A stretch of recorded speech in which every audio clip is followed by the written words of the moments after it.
Hi everybody, welcome to Meconomist. I'm afraid I have a problem. I'm completely addicted to these fruit adventure Tic Tacs. They're not a sponsor or anything, I just can't get enough of them, and now feels like I just drank acid. Like the inside of my mouth was all burned. But man, they're so good. I know I'm gonna get heartburn soon. 7 deadliest sins of Porsche ownership. What is that? What am I talking about? Well, over the course of owning a Porsche Cayman for a couple years now, I've discovered that there's a few, let's say, sensitive spots amongst the hardcore Porsche purists that will condemn you if you commit any of these very particular Porsche owner sins. They're things that, a true Porsche person would never do. I know I'm a sinner myself. I've committed all of these mistakes over the past few years at one point or another. So stay tuned to find out what not to do as a Porsche owner. So the first sin I'm going to talk about is slamming the front hood.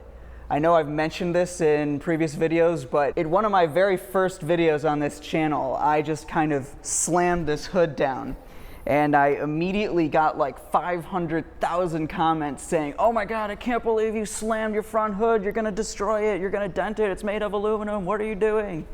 So, when you're doing your front hood or when you're putting it down, just do it gently. It works just as fine. You don't have to slam it down. Because if you do, better watch out. The next deadly sin of Porsche ownership is using the wrong nomenclature or pronouncing things wrong. The obvious one is when you accidentally slip up and say Porsche instead of Porsche. Someone will always correct you on that.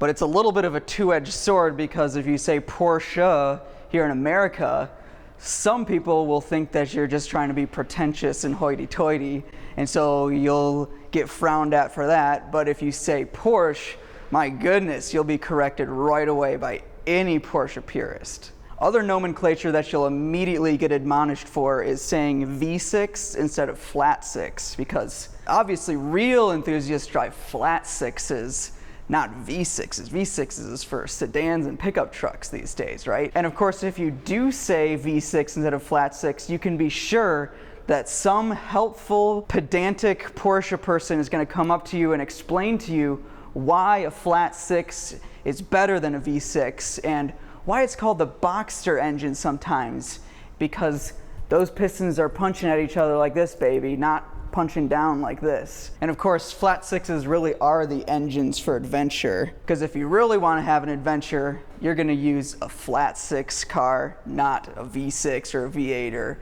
some crummy 4-cylinder. No offense to all the 718 owners out there. Or is it 718? Crap. I just committed another sin, I'm sure. Another mistake you might make that I've said before is just casually talking about a Cayman, and I've said that, oh, it's a rear engine car, blah, blah, blah, and no, beware. If you ever say rear engine when you're talking about a Cayman or a Boxster, especially those 911 people will come screaming, because they know that they're the only ones with a true rear engine car, and they don't want anybody else to be mistaken about that. On the other hand, I can say Porsche Doppelkupplungsgetriebe with a pretty darn good German accent, so that's got to count for something, right? So the next sin is all about sartorial purity, because it can be sinful to wear a Porsche branded item of clothing to anything that's not an actual manufacturer's event or cars and coffee or a race, or if you don't work for the manufacturer itself. If you work for Porsche, it's fine to wear Porsche branded stuff. Now, don't get me wrong, I think Porsche makes some pretty cool clothing out there, but if you're walking around looking like you're trying to be Patrick Swayze at Le Mans, some people are gonna think that you're dressed kind of like a pretentious douchebag. Some of you may think I'm sinning right now wearing this t-shirt, but in fact, there's no Porsche branding on it, and it doesn't actually have any reference to Porsche itself except for the silhouette of a Cayman. So yeah, and if you want to buy this t-shirt, you can go to redbubble.com and buy it, because I designed it. And you can find a link for that down in the description. The next Porsche owner sin is going to the Porsche dealership for basic maintenance. Now, this is something that I've done just for expedience and because I like having the history. And when I had my Porsche back when I lived in Michigan, it was super, super convenient to just go to the Porsche dealership down the road because it was very close.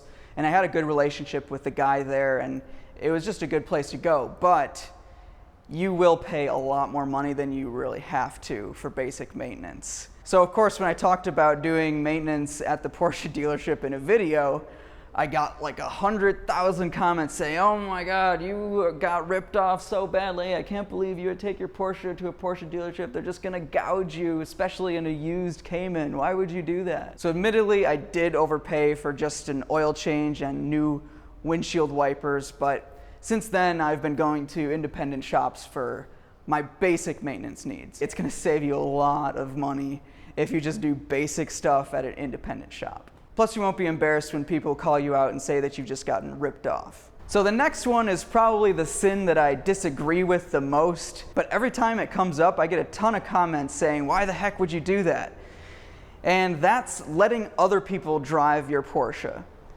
So I do this all the time because my philosophy is, it's a nice car, and I want other people to become car enthusiasts. And in my past, the way I became a car enthusiast is other people with nice cars being generous enough to let me sit in their car or drive it or take it out for a spin. That's how I got to where I am today, and that's how I became such a lover of cars. I kind of want to be an evangelist for car culture and try to let it grow and flourish, because I'm afraid that if we don't do this, then car enthusiasm is kind of going to die down, because kids these days are not super interested in cars. Or at least it seems like there's not as many kids and teens excited about cars these days as there was 10 years ago when I was first starting to learn how to drive. But I'm warning you, if you let other people drive your car and other Porsche or just sports car enthusiasts in general find out what you've done, they are gonna go crazy. And you're guaranteed to get at least one weirdly sexist comment about how my car is like my wife and I wouldn't let other people sleep with my wife. Like,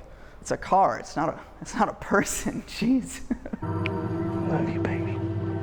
But that's the sort of thing you're almost guaranteed to hear if you let other people drive your Porsche. Oh, and God forbid you teach someone how to drive manual on your Porsche. I don't even want to get into it, the kind of comments you'll get then. What I can say to that, though, is it's probably best to not let other people drive your car if you don't know them well and if they're unsupervised.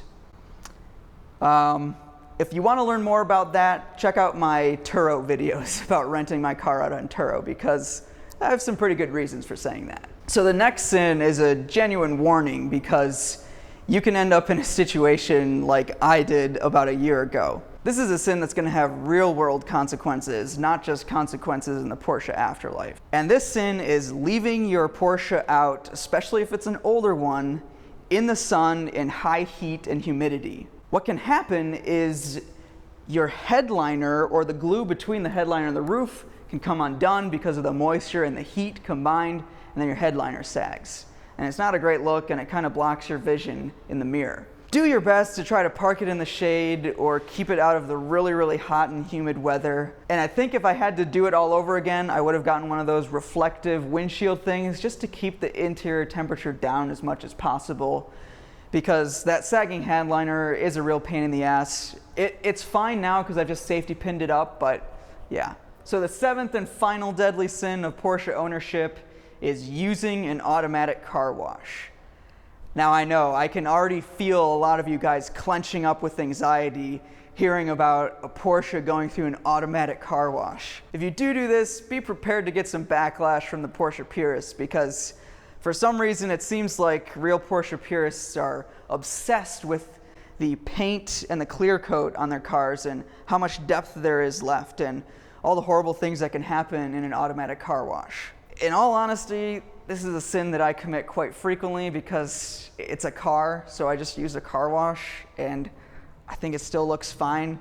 I'm not super picky about, is it going to be Concours d'Elegance ready 10 years from now. I don't really care. I just like driving the thing. Again, saying something like that can be pretty sinful too. Yeah, an automatic car wash does pose a little bit more risk to the paint on your car. But at the same time, if you're not interested in showing your car, or if you're not trying to preserve it so you can have maximum resale value, an automatic car wash is going to be fine in most cases. That being said, I'd watch out for the sketchier ones that don't get cleaned very often, or the ones that use sort of abrasive brushes and stuff like that. I've seen that too. When I go to a car wash and they have people that will towel dry your car, I say no towels please too, because I know that they don't always clean those towels very often, so you can end up getting some micro scratches and stuff in your car. Luckily, the automatic car wash that's right down the road from where I live right now is super clean, it's well maintained, it's not very expensive, and they don't have any staff there trying to rub your paint down or sand everything down. So that's why I feel comfortable committing that sin relatively often. Although you will have to put up with some Porsche peers clutching their pearls about it. All right, so that's the 7 deadly sins of Porsche ownership, according to me. I'm sure there's a lot of other sort of mistakes and faux pas that I've left out. And if you can think of those, leave them in the comments, and maybe I'll include them in a follow-up video. And if you like this video, hit that like button and make sure you subscribe. Got a lot of more videos coming, and I'll see you guys in the next one.